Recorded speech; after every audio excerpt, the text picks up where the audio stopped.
The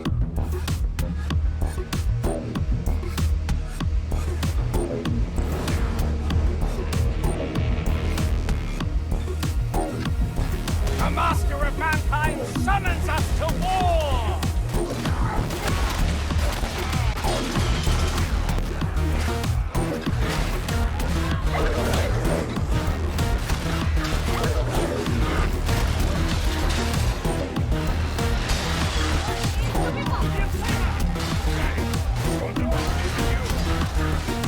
Relevant until the end, but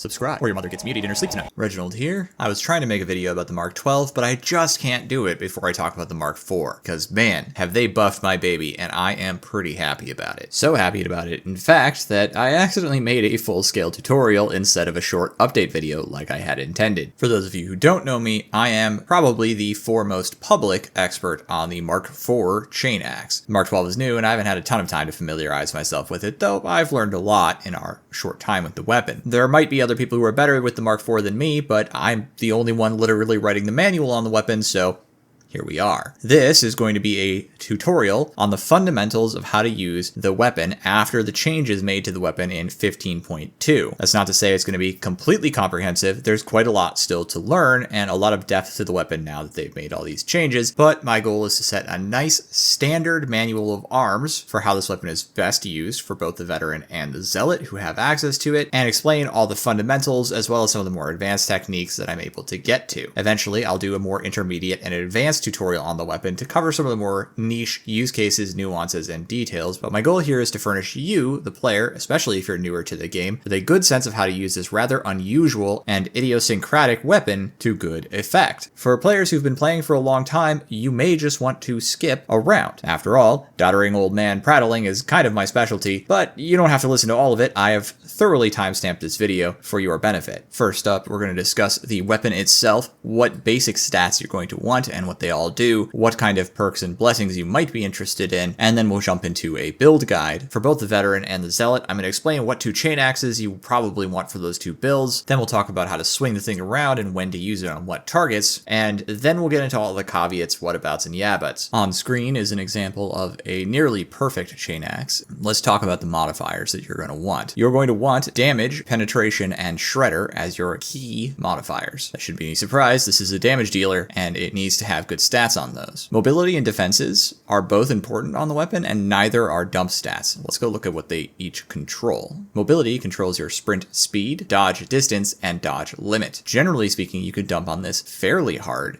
and still have a very good weapon, but you don't want to drop below around 52% or you will lose a dodge, which is obviously pretty bad. Defenses controls your sprint cost and your push cost. This is an assault chain axe, and for whatever reason, the assault weapons, including the chain sword, have really good sprint efficiency, so if you build this with stamina, you can run for a very long time alongside other sprint efficiency Curios. I like that a lot because it lets you rush around the map. It's great on zealot and good on veteran. The push cost is pretty key for the Mark IV specifically, since the weapon uses the push attack to help control enemies. You never want to dump too hard on defenses, since you do want good efficiency. Damage is just going to control the first tick of damage for both your light attack and your heavy attack, while Shredder is going to control the second tick of damage on your light attack saws and your special attacks. This makes Shredder a key stat. You definitely don't want to lose out on this because your light attack damage is beholden to this stat as much as your damage stat is. Penetration is important, of course, because this weapon actually does okay damage to armor. armor, including Carapace, and so you want the stat to be fairly high so you can maximize your ability to one-tap Maulers and Crushers. For perks, you're almost always going to want Maniacs. This is important to help you get easy kills on Dreg Ragers and Muties. Muties can be killed with most saw attacks without it, but it helps get that consistency and can get you to a nice 2-tap light attack on a Mutie, and so I like this a lot, and I think it's basically a requirement still on the Chain Axe, though you could afford to dump it if you really want. The next perk is really up in the air, and it depends a little on your build. I would say that Flak, Unyielding, and Carapace are all good choices. However, I would pick Carapace last amongst the list, as Carapace can be overcome with Fury of the Faithful in most cases, and Carapace is relatively rare, being only on Mauler heads and Crusher everything. The Blessing pool on the weapon is fairly small, and that will make rolling a good one a lot easier for you, though don't expect an easy time just because of that. Obviously, this is still a RNG system. The Blessing pool is pretty good overall right now. It used to be that there was really only a couple of good blessings, and now I would say that there are almost all usable blessings. Mostly, the weapon is a raw damage dealer, and so builds that favor raw damage are going to be able to afford you some flexibility on the weapon. I would generally not pick Rev It up on the Mark IV, but it's not the worst thing to happen to the weapon. You will probably get annoyed since it shows up quite often when you're rolling it. Thrust is also generally not a pick for me. I can get over some interesting breakpoints with it on heavy attack revs, but because you're going to be using heavy attacks mostly into hordes, you're not going to need those thrust stacks for much, and it takes up a spot that you could fill with Bloodletter instead. I find that Bloodletter is a more reliable general use utility that is applicable on your rev attacks more quickly than thrust. Waiting for thrust stacks to build can be slow, and this keeps the weapon highly mobile. This makes, in my opinion, Bloodletter one of the best blessings on the Chain Axe, and is still my preferred for most of my Chain Axe builds. Headtaker and Slaughterer are of course your plus power blessings. You can combine the two if you want on the Chain Axe, but I don't think that's as good as it used to be, as it's no longer really required. Most of the damage you can get out of the talent tree is enough to drive the weapon over most of the breakpoints I used to care about. Now, it's better to take Headtaker or Slaughterer alongside another blessing like Thunderous or Bloodletter. Thunderous itself is an okay blessing, but it doesn't really get you over most breakpoints that matter unless you're running it on the Veteran. On the Veteran, it seems to actually be quite handy since it stacks with the other brittleness options there. It is a good pairing with Bloodletter in that case, so if you're willing to sacrifice some horde clear, you could take up Thunderous and Bloodletter to get much more interesting breakpoints on some of the bigger boys. The Bloodthirsty blessing is unfortunately just not very good. It's fairly niche, and on the Chain Axes, you can only hit one target at a time with special attacks, so it's never going to be really all that great. Overall, if you're just looking for a quick recommendation of what to do, take Bloodletter and Headtaker or Slaughterer.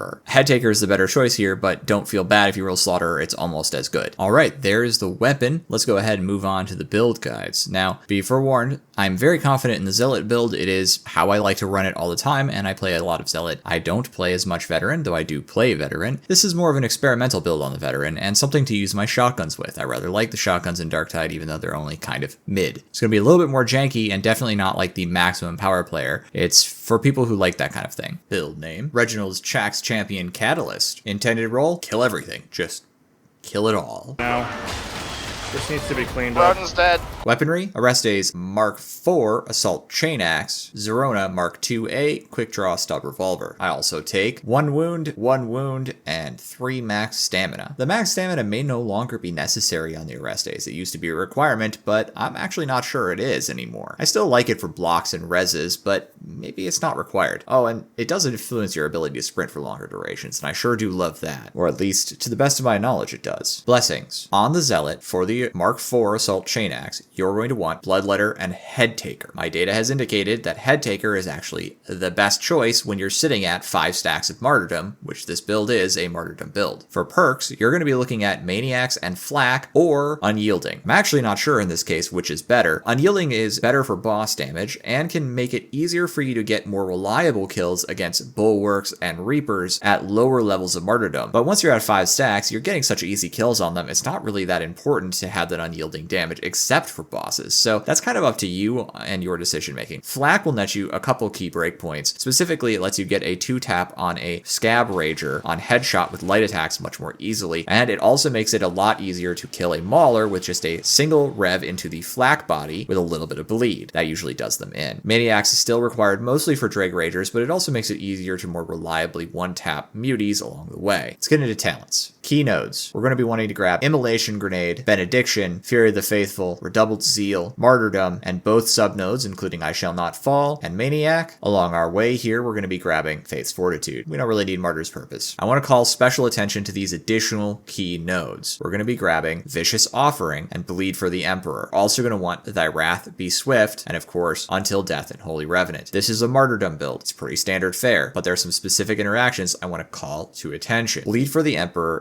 results in you having basically a permanent 40% health damage reduction because you're constantly really close to losing your next wound when you're playing Martyrdom, especially when you're sitting at your last wound, which is in this build 5 stacks, which is where you want to be the whole game. That's a lot of advantage to your health pool. Vicious Offering gives you a ton of toughness regen on heavy attack kills. Since we're going to be using the Mark IV with this build, you're going to be using heavy attacks into hordes. So that is going to be tons of toughness generation to give you lots of opportunities to avoid chip damage. Since you're going to be using heavies into hordes, you're going to be wanting Thy Wrath Be Swift to ensure you don't accidentally lose one and miss out on the opportunity to get the kills required to keep yourself alive. Everyone already knows what Until Death and Holy Revenant do, so I won't discuss it further, but I want to make it really clear that I Shall Not Fall is important for avoiding toughness damage as well, giving you a nice opportunity to overall get your toughness, get your health pool, and give you tons of toughness back. There's one other one I'm not sure about in this build, and I want to be really specific about it. Restoring Faith is a maybe. The heal 25% of that damage could be useful, especially since you're only taking tiny little bits of damage, so you're getting tiny little bits of health back all the time at low health. Maybe that's good, maybe it's not good. Since we're dealing with small numbers, the percentage advantage is hard to feel, but maybe it's worth it. I'm just not sure. If you choose not to take Restoring Faith, you could choose to get the Voice of Terra and get range kills toughness regen instead. I'm not sure that's better. And then if you're not going to go this route, then you should probably just avoid the 2 points in this tree entirely, the toughness boost, and just stick with Purge the Unclean and pick up Stun Grenades instead, or Sunstorm as they're now called. I think that's perfectly fine as a blitz choice. That would free up 2 points, and I don't know where you would want to put them, but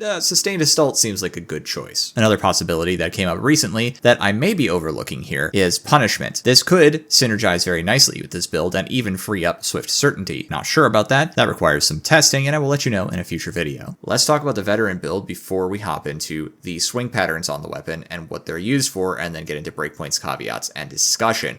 I've got plenty to talk about. Build name, Reginald's Ludicrous Luxurious Landsknecht. I think I said that right this time. The intended role of this build is essentially a skirmisher and melee fighter. You're supposed to be sort of running back and forth out of the back line and into the front line with these weapons. You're generally highly flexible and it's a lot of fun to use. Weaponry, Orestes Mark IV Assault Chain Axe. Agrippina Mark VII Combat Shotgun. You could sub in a Lawbringer if you want, or even a Cantrail. It's really up to you. The shotguns are kind of my preference here. You could even use a revolver. Blessings. For the Mark IV Assault Chain Axe, you're going to want Thunderous and Bloodletter. I think for perks, you still want Maniacs. Then from there, it's really all going to be up to preference. You're going to either want Flak, so you can get Scab Rager kills much more easily and Mauler kills easier on body shots, or you're just going to want Unyielding so that you can get more boss damage and maybe make those breakpoints on some of those targets like Bulwarks and Reapers a little easier. I don't think Carapace is really necessary, but you could take it and it could help you get across that breakpoint line on the one tap a little easier with less bleed. The same goes for the Headtaker variant of this axe, so,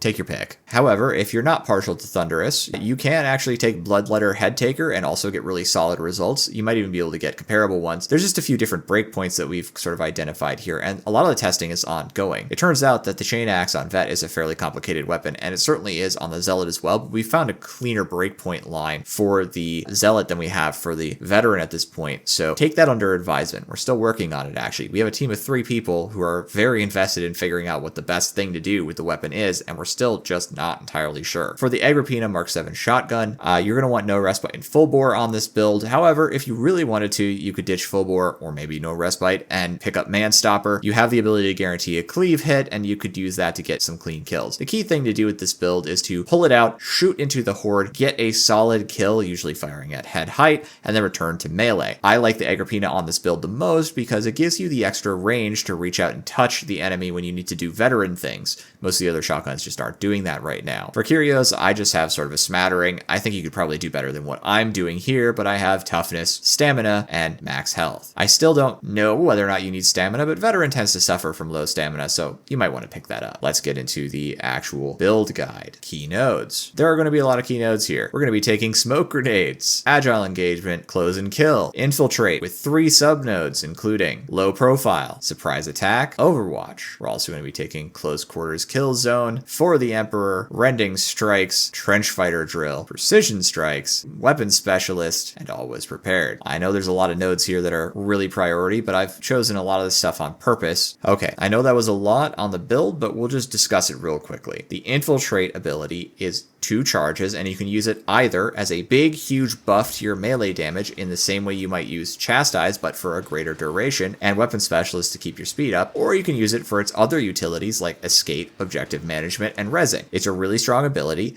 and it has a ton of utility in this build, so enjoy it. The smoke grenades are a required pick, not because I wanted them, but because I couldn't afford anything else while still getting all the other nodes I wanted. I've accepted the cost of bringing smokes. They are a niche usability tool. You're going to have 4 of them, so just use them however you think is appropriate. You can throw them at groups of gunners, you can throw them on your team, you can throw them between you and where you're trying to get to so you have some safety. I've thrown 3 of them in a line. Figure out what you can do with them, use them, pick your grenades up last out of the team. Always make sure the rest of your team is topped up before you grab a grenade pack, but they're not the least useful thing in your kit. They have some niche value. The main thing we're going to be doing is trying to take advantage of agile engagement to get us over the line on a couple breakpoints. With agile engagement triggered, you can get some very spicy kills, 2 taps on Drag Ragers and Flak Ragers as well, and ultimately I think this build has a lot of strengths and is fairly safe and reliable. Remember, popping Infiltrate also replenishes all your toughness, so just like Voice of Command, it's a fairly strong toughness build. And all of the buffs you get from popping your ultimate are there, so you can do some really nasty things and get some big boss damage out of this build. Swing patterns for melee. The horizontal attack on Light 3 has been removed, or maybe it was Light 2. It is now just overhead, overhead, diagonal, overhead. That is very simple, and it is designed to put you on headshot targeting with this weapon. The heavy attacks are a very simple crosswise attack pattern. Heavy, heavy, heavy, heavy. Simple and efficient. The push attack goes into a horizontal, which can get quite a bit of cleave, and there is one other combo to know about.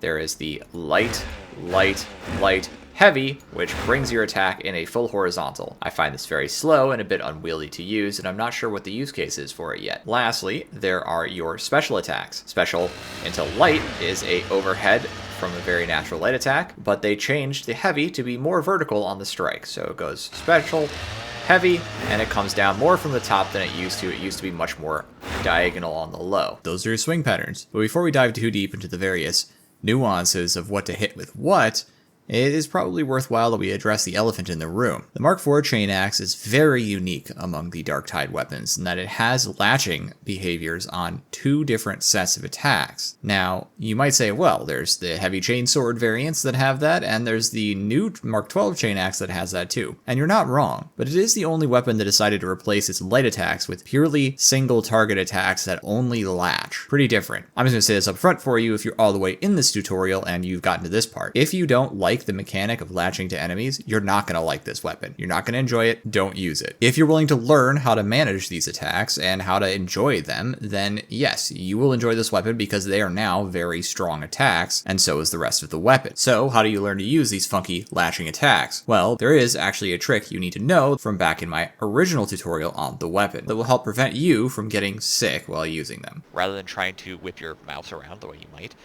just aim at him directly as if you're trying to shoot him with your gun. That works a lot better. Boy, my new mic sounds a lot better than that, doesn't it? The advice there was to aim your attacks as if you were aiming a gun, which is to say you want to shoot at their heads. The main reason for this is if you hit the head or the body with a light attack, you will not wiggle your camera terribly much, but if you happen to hit a arm, it's going to wiggle a lot more, especially on muties. And if you happen to hit something on the edge of your screen that you weren't aiming at, that's going to happen less if you're actually deliberately aiming towards your target. So one of the things things that Fat Shark has done with the light attacks is make them all overheads. This naturally guides the player into the flow of swinging at the target directly in a deliberate manner, because of course with an overhead you're always trying to aim at a specific enemy, not trying to sweep across your screen. What this means is that for most players getting into the weapon for the first time, or for players going back to it, you're going to notice a lot less of that sort of sickly feeling of trying to throw your camera around and then getting stuck on stuff. But if you are having some problems with that, just remember, try to deliberately aim at your target rather than pulling the camera away. It's only when you disjoint the camera movement from the target that things start to get weird. So as long as you aren't actually flailing your mouse around, it won't actually feel bad at all. It actually feels quite fine. Okay, so what do you use these attacks for? Well, on Zealot, it's going to depend a little bit. On Veteran, you're a little bit more stable. So this is where things have been getting messy in our testing, and it's been taking a long time to figure out what's for what. However, I'm going to try to talk to just what you're going to want to use the weapon for in the optimal state of 5 stacks of Martyrdom, or 6 if you really want to go that route. Essentially, you can use the light attacks to kill anything in front of you right now.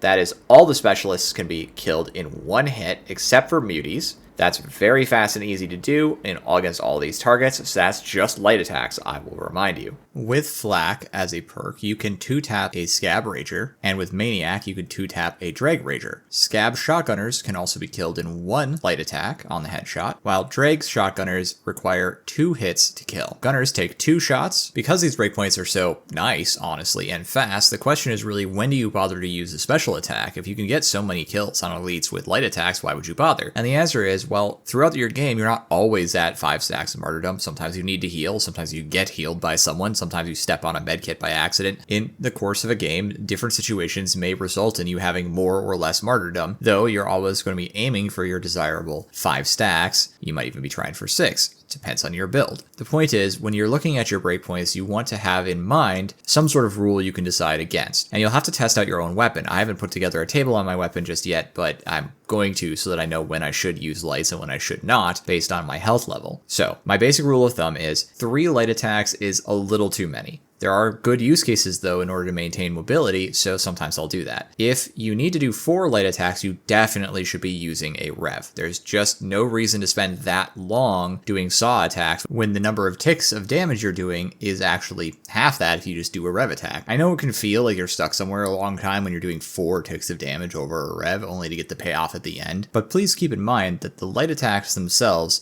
have 2 ticks of damage each. So at 2 light attacks, you're doing 4 ticks of damage, and at 3, you're doing 6 ticks of damage, and at 4 attacks, you're doing 8 ticks of damage. You could have just done a saw and saved yourself half the damage ticks, right? So that's kind of my rule of thumb. 3 is too many. I'd rather use a rev, but if I don't have space or if I need to maintain mobility, I'll use lights instead to stay alive more easily. But once I get to 4, I'll figure out how to commit to the attack and work around the rest of the problems around me. The reason I bring that up is because Maulers take way too many attacks on light attack to kill. That's not to say there's no reason to attack them with light attacks, but light attacks are going to mostly be used for staggering or finishing off a Mauler, whereas you're going to really want to get that rev in to do the big damage and actually kill it. I want to also talk to the Veterans breakpoints. They are largely the same, actually. Veteran has just a lot of talents that do a ton of damage between his brittleness and everything else. However, you are not going to be able to hit quite the breakpoint on certain elites like Ragers for the 2-tapping. So in that case, you're going to want Agile Engagement to trigger some damage buffs for you, and that will take you over the line. Another key detail about the light attacks that's worth mentioning here is the stagger effect. It's important to note that the stagger on most of the more dangerous enemies is only effective on the 2nd tick of damage. It takes a split second, and it really is a split second. I think it's not very long at all. It's like 0.2 seconds or something like that, not long.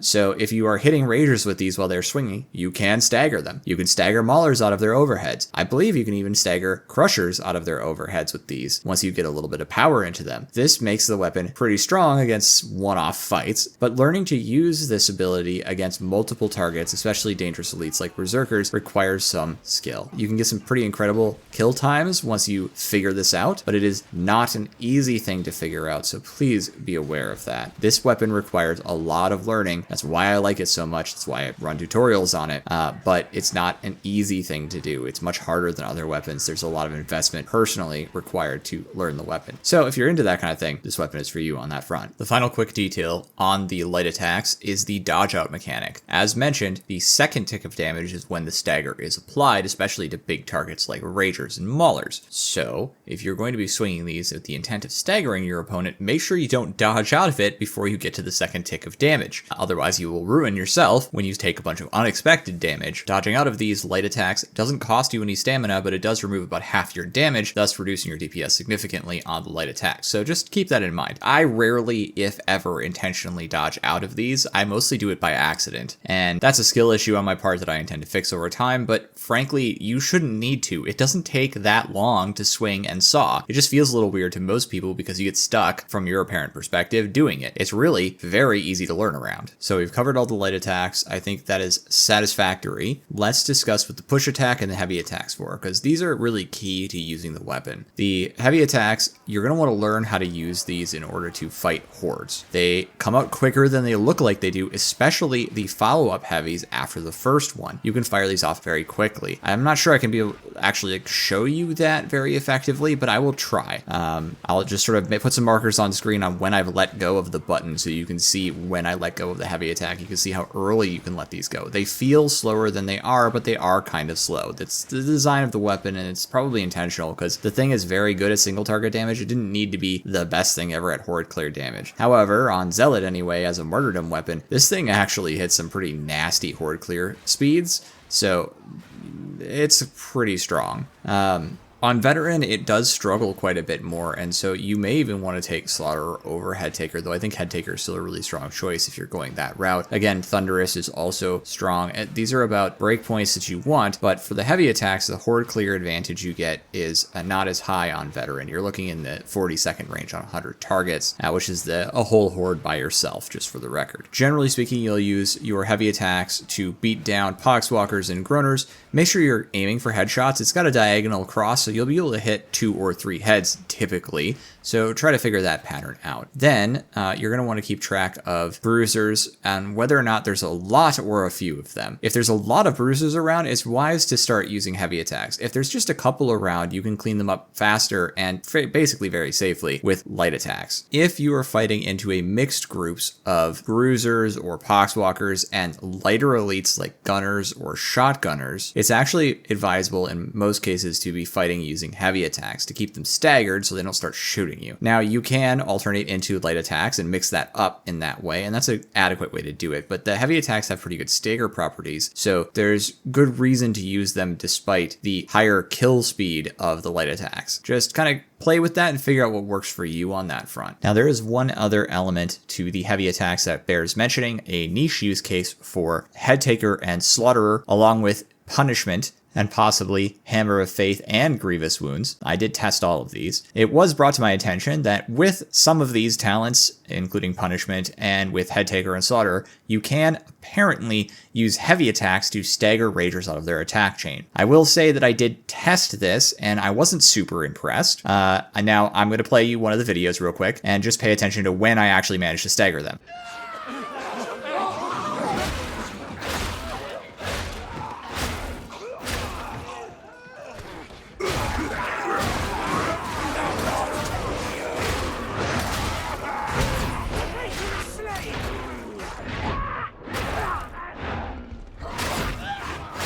Yes, I'm being extra sloppy in that video. I realized that. I was trying to maximize how many heavy hits it took me to actually get the stagger, so I wasn't really paying attention to my health bar on purpose. Obviously, in a real game, in a real scenario, you'd probably want to be a bit more cautious with your health bar. Push attacks are very strong to be woven into your heavy and light attack chains. If you are certain that you couldn't dodge in time to make something, or you feel that you don't want to spend a dodge right now because you're trying to recover them, a push attack can buy you a little time. And the push attack on the Mark IV especially is really strong. The push attack is a big sweeping cleaving blow. It doesn't hit for a ton of damage, but it'll hit a lot of stuff in front of you, which makes it really good, and it doesn't cost as much stamina as other weapons do. So you're designing your playstyle around using it. Don't be shy about this, but don't overuse it either, especially on veteran who has poor stamina recovery. Still, it's a strong ability on both, and it's one of the things that makes Mark IV so versatile. You can stagger most things that aren't active ragers with it, and that's incredible. Finally, we're just going to talk briefly about rev attacks. We've kind of already mentioned them a little bit, but mostly you're going to be using these against big targets.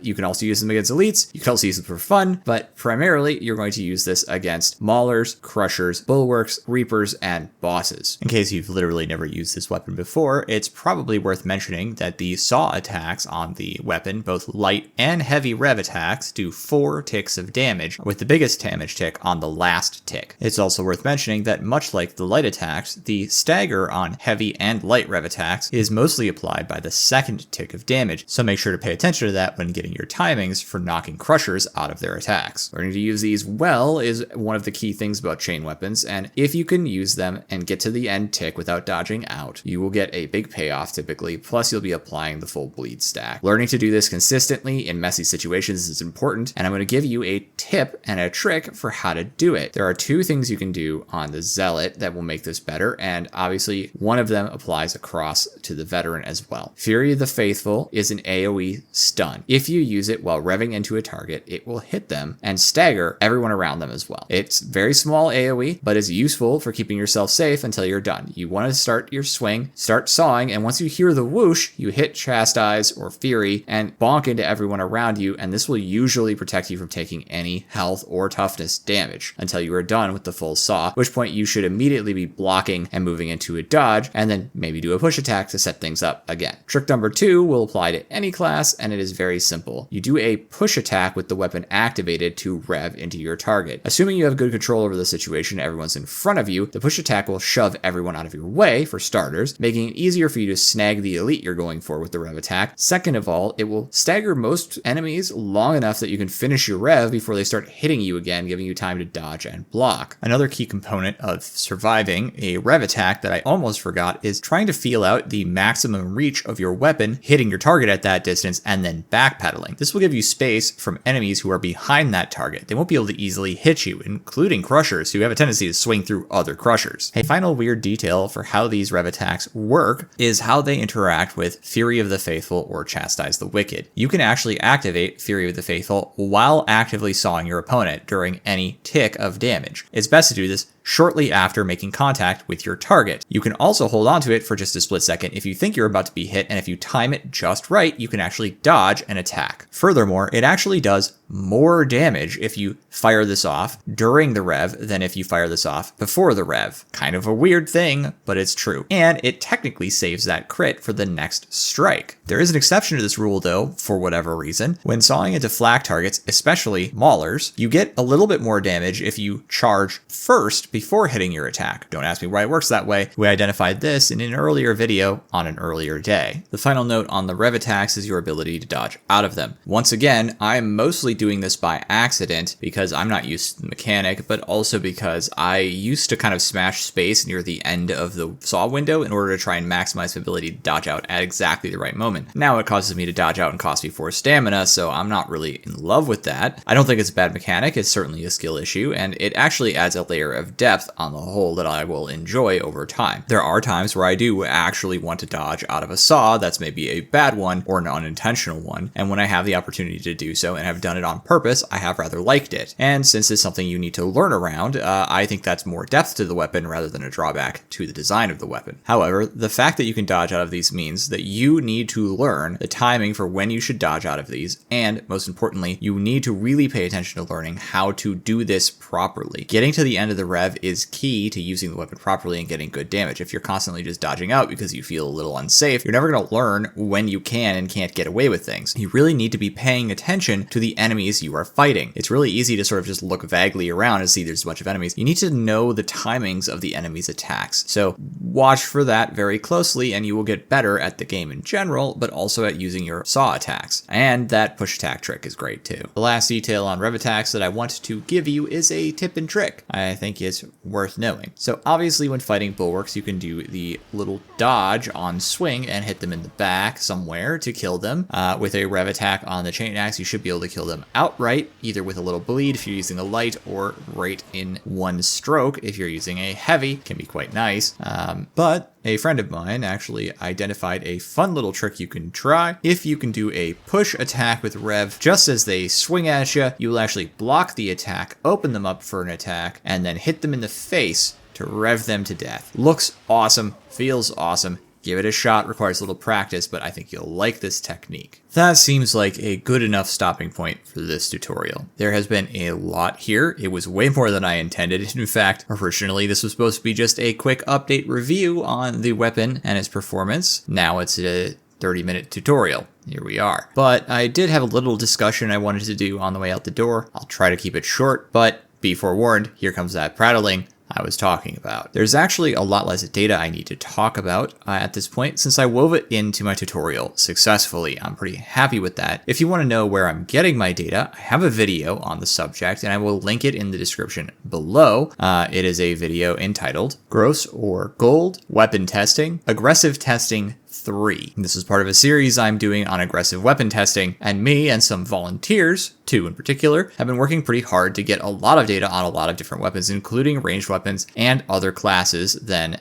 the Zealot and Veteran. So go check that out if you're interested in how I'm collecting my data and want a little more information. I'd like to also just comment on my position on the changes for the Assault Chain Axe Mark IV since the patch in 15.2. Overall, I am very, very happy with these changes, and it is mostly what I wanted when I proposed changes in the past to the weapon. I will say there's a few things I'm going to miss. Like, I kind of miss my horizontal light attack, but it's not the end of the world that I lost that, and I do a little bit miss the funny cleave mechanics related to plus power. I don't think we needed to keep that at all, but it is going to be a little sad to have to let that go after all this time with it. Generally speaking, the weapon just performs a lot more like I would have wanted, with light attacks doing a lot of damage, which is what they always should have done. Overall, the weapon sits in a balance that I've always thought would be appropriate for it. It's outperformed just a hair by the combat axes and other mundane weapons, and some power weapons and swords and stuff like that, against hordes and bruisers. But as things move into the elite domain, the Chain Axe starts to excel. It doesn't excel by a ton, but a skilled player can take it over the line in a way that makes it worth investing time into, and I think that's great. It's a good balance for the weapon. It's hard to use, but if used well, it has some advantage to using more simple to use weapons that are mundane. It's also a 40k weapon, and it's positioned a little bit better than the mundane weapons against some targets, and I just think that's great. Overall, this is probably the best way to balance weapons in Darktide, in my opinion. It's not exceeding them by so much that they're irrelevant, but there's still an advantage to be gained by bothering to learn something hard. I just really like that a lot. I hope they're able to do that with other weapons in the game as well. Like, I really think the power weapons are kind of in a weird position right now, especially the hammers and the power sword. Alright.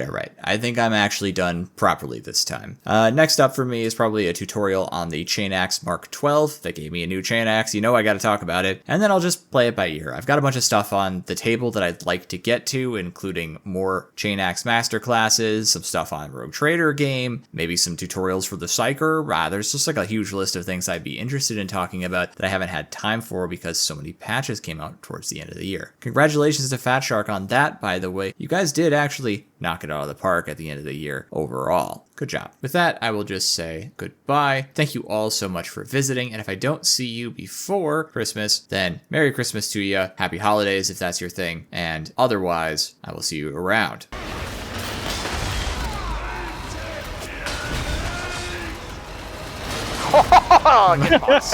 Shredded.